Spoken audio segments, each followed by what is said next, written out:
ओम तव कथामृतं तप्तजीवनं कविभिरीडितं कल्मषापहं श्रवणमंगलं श्रीमदाततं भुवि गृह्णन्ति ये भूरिदा जनाः।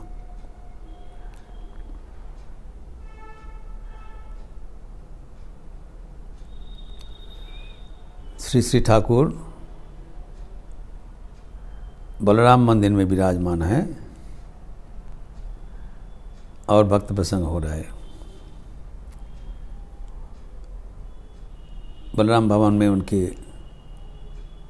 ज्येष्ठ कन्या ठाकुर का आमंत्रण किया है।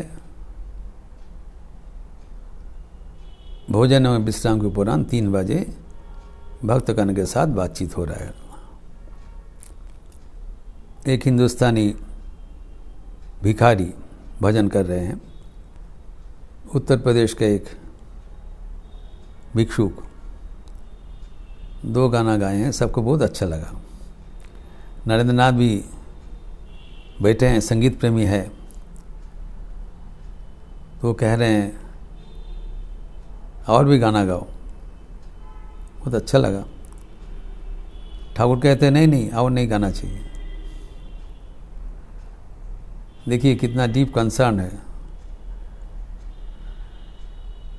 तो नरेंद्रनाथ को बोल रहे हैं कि फिर अधिक गाना अगर उसको कहने के लिए पैसा देना चाहिए। पैसा कौन देगा? तू ही तो बोले दिली, आप तो फरमाइश दे रहा हो। तो कितना कंसर्न है। एक गरीब व्यक्ति है, उनको अननेसेसरी सर्विस नहीं लेना चाहिए without compensating for his labour. इन लोग थोड़ा वो उनको दान दिया, लेकिन अधिक समय अगर उनका हम सेवा लें तो उसके बदले में कुछ देना चाहिए। ये नरेंद्र नाथ को सिखा रहे हैं। फिर वहाँ पर मास्टर मास्टर उपस्थित था। मास्टर मास्टर के पूछ रहे हैं, आमी की उदार, am I a liberal minded person? Bhavnath उपस्थित है। भवनाथ कहते हैं वो क्या बोलेंगे, वो चुप करके रहेंगे कि मास्टर मुझे लाजुक है। How can you comment on your qualities? ये जो ठाकुर प्रश्न कर रहे हैं, ये महत्वपूर्ण प्रश्न है, क्योंकि ठाकुर के अवतार का इस बार जो आए हैं, इसका एक प्रधान जो वैशिष्ट्य है, unique feature of his advent this time is his liberal mindedness. Swami ji कहते हैं यहाँ पर सबके ग्रहण है, ऑल आउट एक्सेप्टेंस, किसी को वर्जन नहीं। ठाकुर के दरबार में सब कोई आ सकते हैं।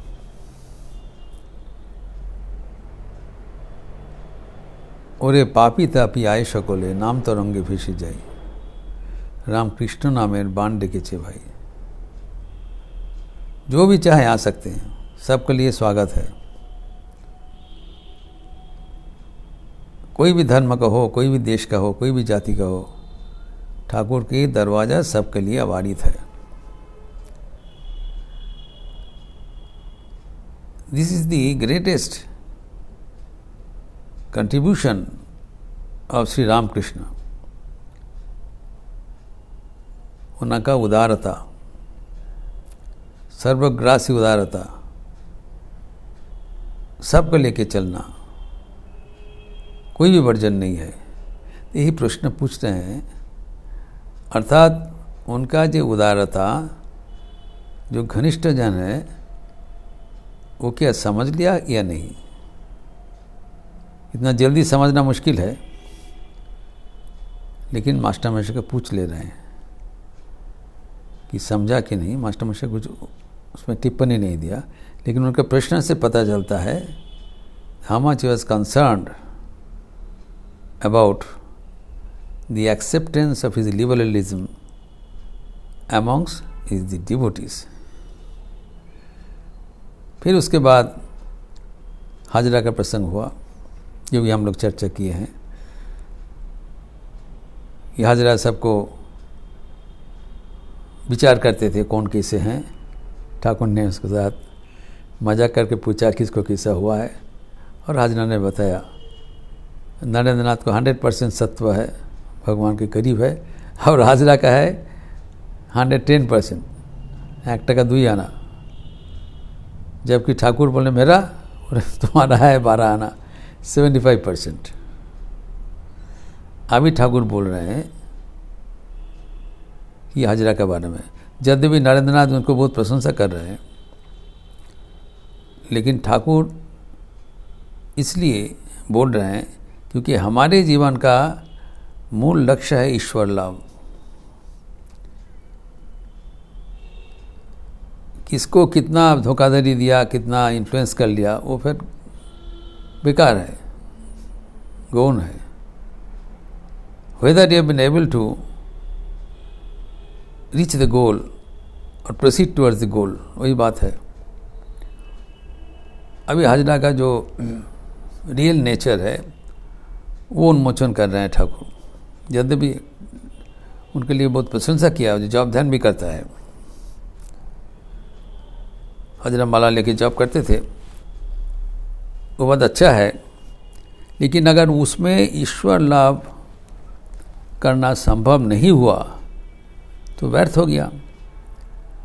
क्यों संभव नहीं होता है, ठाकुर यहाँ पर व्याख्यान कर रहे हैं। हाजरा दक्षिणेश्वर में कह रहे हैं माला नहीं जॉब करतो আবার ওড়িবে তো দালালির চেষ্টা করতো, কয়েক হাজার টাকা देना ছিল।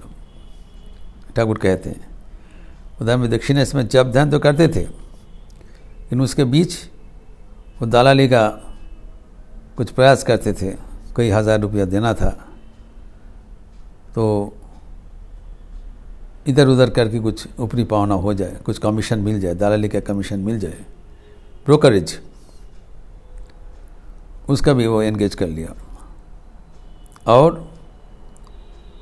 To give an appearance of a holy person, सबके सामने बैठ के जॉब करते थे।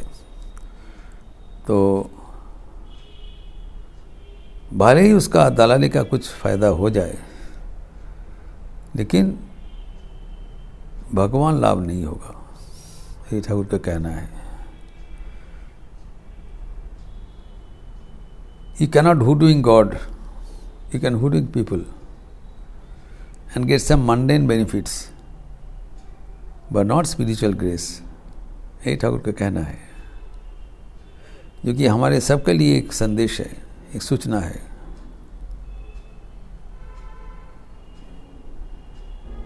আমি কার তরে দি আপনা বিকায়ে উপদ তলে বিকাইনি, আমি সবারই শিখাই কত নীতি কথা, নিজেরে कभी सिखाई नहीं। सबको सिखाते लेकिन अपने को नहीं सिखाया, क्योंकि जानते हैं मैं धोखाधड़ी कर रहा हूँ। तो ये जो ठाकुर अभी उदाहरण दे रहे हैं, धर्म का सूक्ष्म गति है। कहते हैं 30 साल जब कर रहे हैं लेकिन कुछ होता नहीं, क्यों? ये हमारे सबके लिए एक चेतावनी है। इतना जब धन हम लोग करते हैं, इतना भगवान क्यों आगे नहीं हम बढ़ पाते हैं? ठाकुर कहते हैं मन में ही इतना कामना बसना रहने से नहीं होगा। धर्म का गति सूक्ष्म है। एक उदाहरण देके बोल रहे हैं, छुचिर में तो सूतो पड़ाते गेले एकटू फेंसो थाकले और सूतो जाबे ना। सुई के भीतर अगर आप सूता एक धागा लगाने चाहते हो अगर उसमें सूता का कुछ उसका हुआ है तब सूता गलेगा नहीं। अर्थात मन में जब तक थोड़ा बहुत भी कामना वासना रह जाए तब तक मन ईश्वर प्राप्त करने में असमर्थ रहेगा।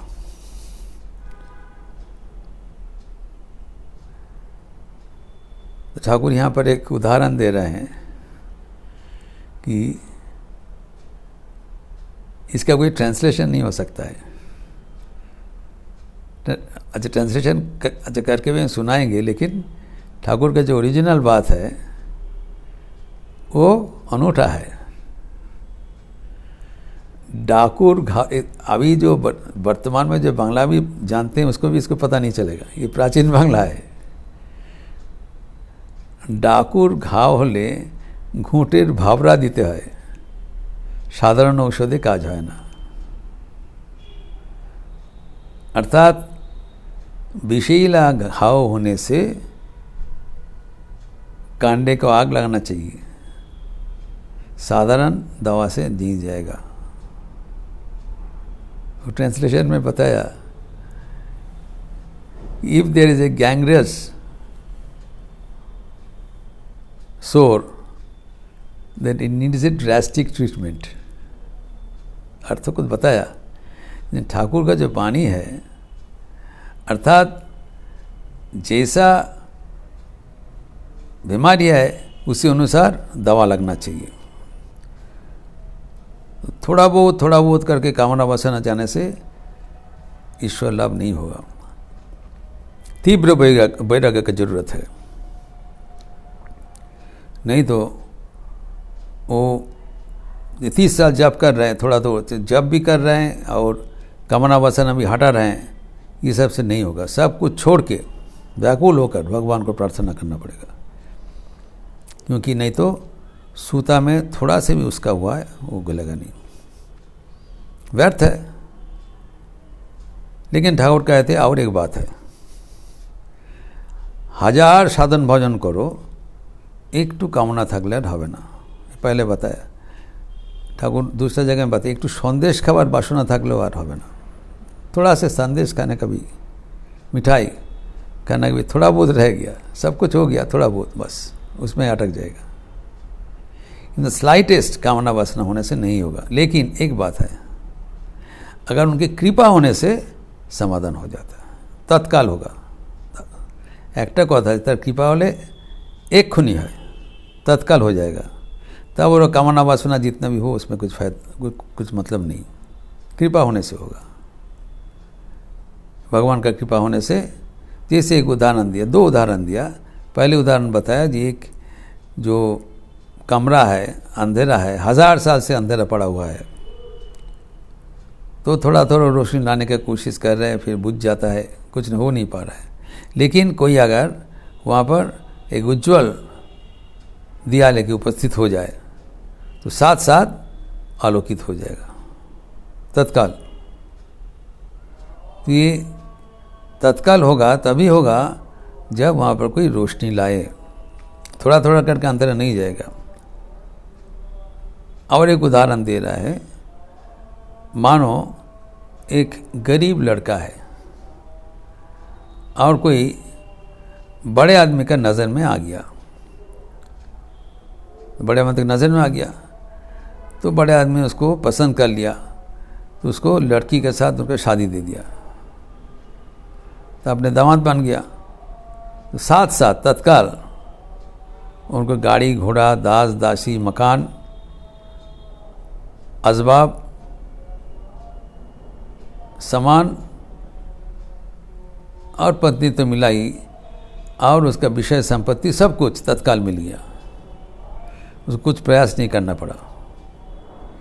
जो इतने साल से वो चेष्टा कर रहे थे वो एक दिन में मिट गया, एक क्षण में मिट गया। तो भगवान का कृपा होने से वैसे ही हमारा मन तत्काल शांत हो जाता है, भगवतमुखी हो जाता है, भगवत दर्शन होता है। और उसके लिए कुछ साधन भजन तीर्थ त्याग तपस्या करने की जरूरत नहीं है। भगवान कृपा ही एकदम सबको उद्धार कर देते हैं। तभी प्रश्न होता है ये कृपा कैसे मिलेगा। ये भी प्रश्न किया एक भक्त ने। जब बोला कृपा होने से सब हो जाएगा तत्काल, बोले कृपा था की कर है, वो भी ठाकुर व्याख्यान कर रहे हैं। इसका चर्चा हम अगले दिन करेंगे। ओम शांति शांति शांति। हरि ओम तत्सत। श्री राम कृष्णार्पणमस्तु। आज मंगलवार का अवसर है।